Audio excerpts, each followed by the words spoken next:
Bienvenidos a la clase número 8 de cálculo. En esta ocasión veremos límites trigonométricos.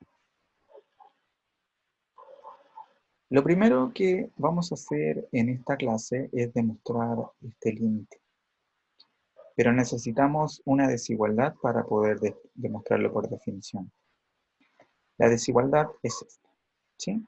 Para probar que esta desigualdad se cumple para todo x en R, vamos a fijar nuestra atención en este círculo unitario, en ese ángulo X, en ese vértice P y ese vértice Q. De la figura podemos notar que si el ángulo X está entre 0 y pi medios, tenemos que el segmento PQ siempre va a ser más pequeño o igual que el arco PQ.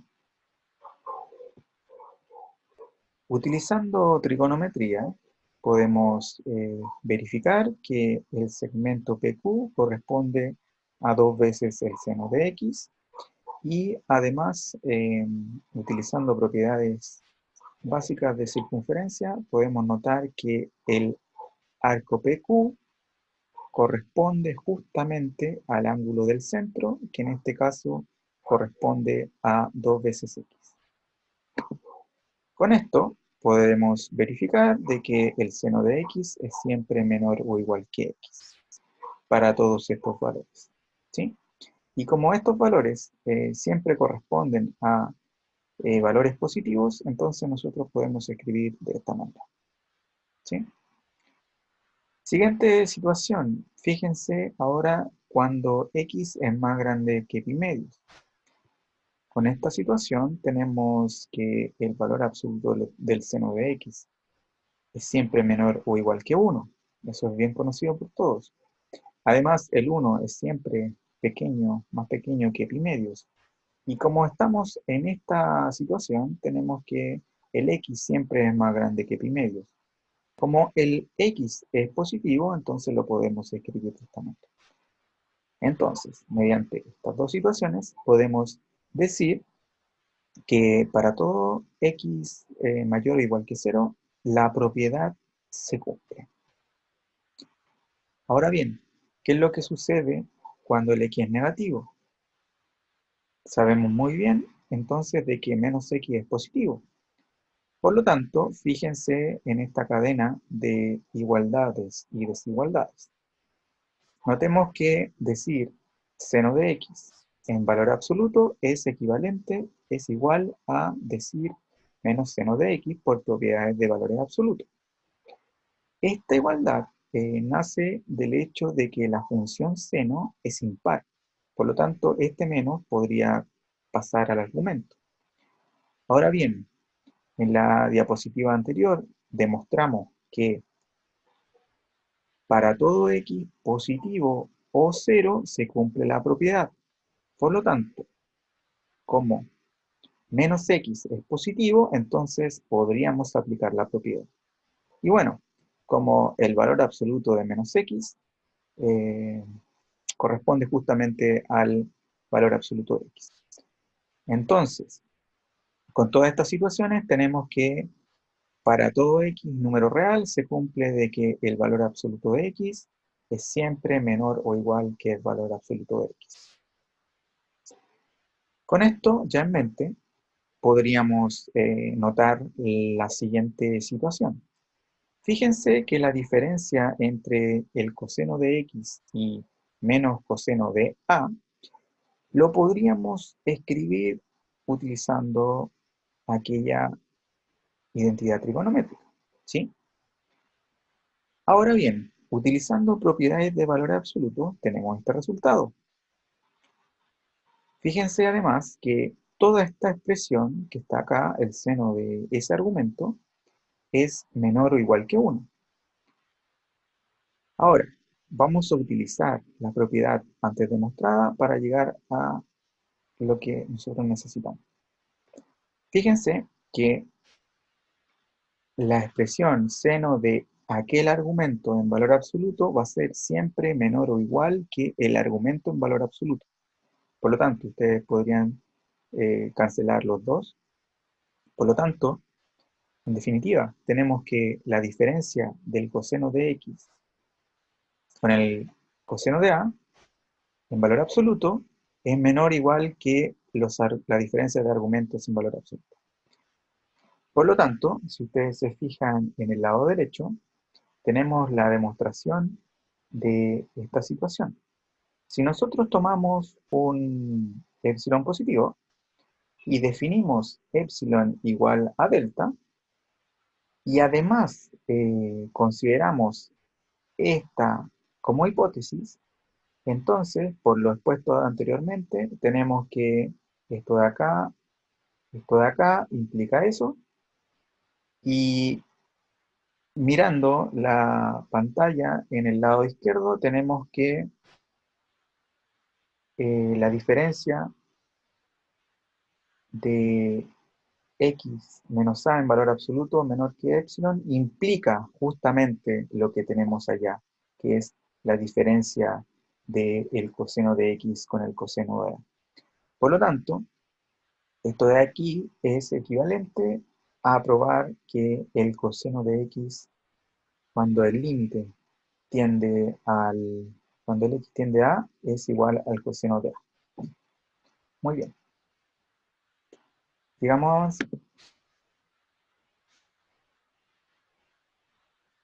aquí el límite es el límite que en su mayoría vamos a ocupar en esta clase, ¿sí?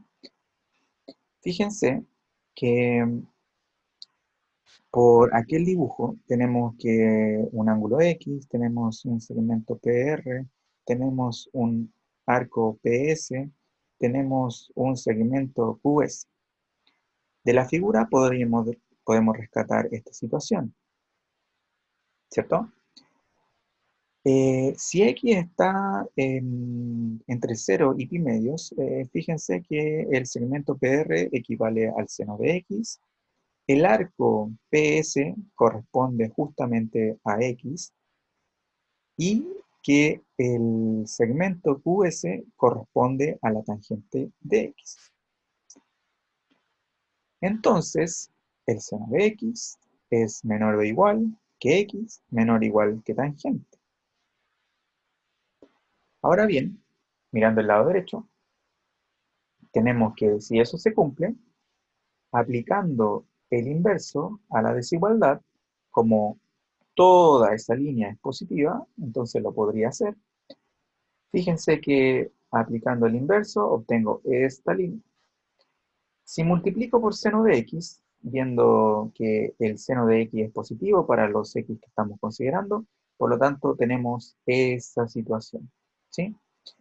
Y es justamente lo que continúa acá en el lado izquierdo, ¿sí? Muy bien. Ahora, fíjense qué es lo que sucede cuando el x se mueve entre menos pi medios y 0. Bueno, de multiplicar por menos 1, nosotros vamos a tener de que eh, el menos x se mueve entre 0 y pi medios. Aplicando el resultado anterior, fíjense, con el menos x, ¿sí? Tenemos que el coseno de menos x, por ser el coseno una función par, nos queda coseno. El seno, como es impar, aquel negativo sale hacia afuera y se cancela con ese negativo que está en el denominador. Por lo tanto, obtenemos aquella línea, ¿sí? Por lo tanto, tenemos que el coseno de x es siempre menor o igual que el seno de x partido en x, y a su vez el seno de x partido en x es siempre menor o igual que 1 para todo elemento que esté en esa unión. Ahora bien, si nosotros nos acercamos al 0, por acá, esto se va al 1. Si nosotros nos acercamos al 0 por este lado, esto se va al 1. Por lo tanto, utilizando el teorema del acotamiento, obtenemos el resultado, el límite básico para esta clase, ¿sí? Muy bien, comencemos con los ejemplos. El ejemplo número 1 lo voy a dejar de ejercicio. Pasemos al ejemplo número 2. Usualmente nosotros tenemos que multiplicar por un 1 adecuado. En este caso, fíjense, para resolver este límite, nosotros tenemos que multiplicar por ese 1 conveniente. Por lo tanto, nosotros vamos a obtener en el numerador, ¿no es cierto?, esta expresión, ¿sí? Y en el denominador simplemente multiplicamos, ¿sí? Utilizando una identidad trigonométrica básica, obtenemos que esto de acá es equivalente a esto, ¿sí? Dejo en el lado derecho esta expresión, ¿ya? Fíjense que acá tengo un seno al cuadrado, por lo tanto, esto lo podría reescribir así, y acá el otro seno, y lo junto con este denominador, ¿sí? Fíjense que ahora aplicando álgebra de límites, tenemos que esto existe cuando el x se acerca al cero. Y esto también existe cuando el x se acerca al cero. Y además tenemos que el seno de x partido en x es igual a 1, ¿sí? Y bueno, acá simplemente evaluamos y nos queda 0 partido en 2, que eso equivale a 0. Sacando la cuenta, tenemos que el resultado de este límite equivale al 0. Ok. Siguiente ejemplo. Tenemos aquella situación, ¿sí? Tenemos una ligera modificación al ejemplo anterior. Ya, veamos lo que sucede. Multiplicamos por el 1 conveniente, ¿no es cierto? Obtenemos aquella expresión, ¿no es cierto? Eso ya se vio en el ejemplo anterior. Ahora, esta expresión de acá existe cuando yo me acerco al cero. Y esta expresión también existe cuando yo me acerco al cero. Por lo tanto, por álgebra de límites, podemos notar de que el límite de esta expresión es igual a 1 al cuadrado y que esto de acá me queda equivalente a eso. Por lo tanto, si sacamos la cuenta, esto nos queda igual a 1/2. Ok, continuemos. Último ejemplo de la clase. Ahora vamos a cambiar y vamos a ver que, que el x está tendiendo al 1, ¿ya? En los ejemplos anteriores estaba tendiendo al 0, ¿ya? Vamos a ver lo que tendríamos que hacer en estos casos, ¿ya? Observemos la parte derecha de la pantalla, ¿ya? Lo primero que yo noto es que esta expresión, una diferencia de cubos, se podría escribir tal cual como está escrito acá, ¿sí? Si hacemos este cambio de variable, ¿sí? Fíjense que como el x está tendiendo al 1, ahora la nueva variable va a tender al 0, ¿sí? Va a tender al 0. Y haciendo la sustitución tenemos que la primera expresión yo la podría escribir de esa manera y la otra expresión la podría escribir de esa manera, ¿ok? Hago énfasis a que este tipo de límites lo podemos calcular de esta manera, ¿sí?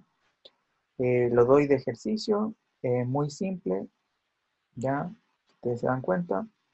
Entonces, este límite ya queda a nuestra disposición. Fíjense que cuando tengamos esta situación de seno de alfa x partido en x, siempre ese valor de ese límite cuando la variable se acerca al 0 va a ser igual a alfa. Por lo tanto, volvimos atrás. Este límite existe y vale 2. Y este límite, simplemente evaluando en 0, o aproximándonos al 0, mejor dicho, nos queda 1/3. Por lo tanto, sacando la cuenta, este límite corresponde a 2/3. ¿Ok? Bueno, esto ha sido todo por esta clase. Muchas gracias por escuchar y nos estamos en contacto. Adiós.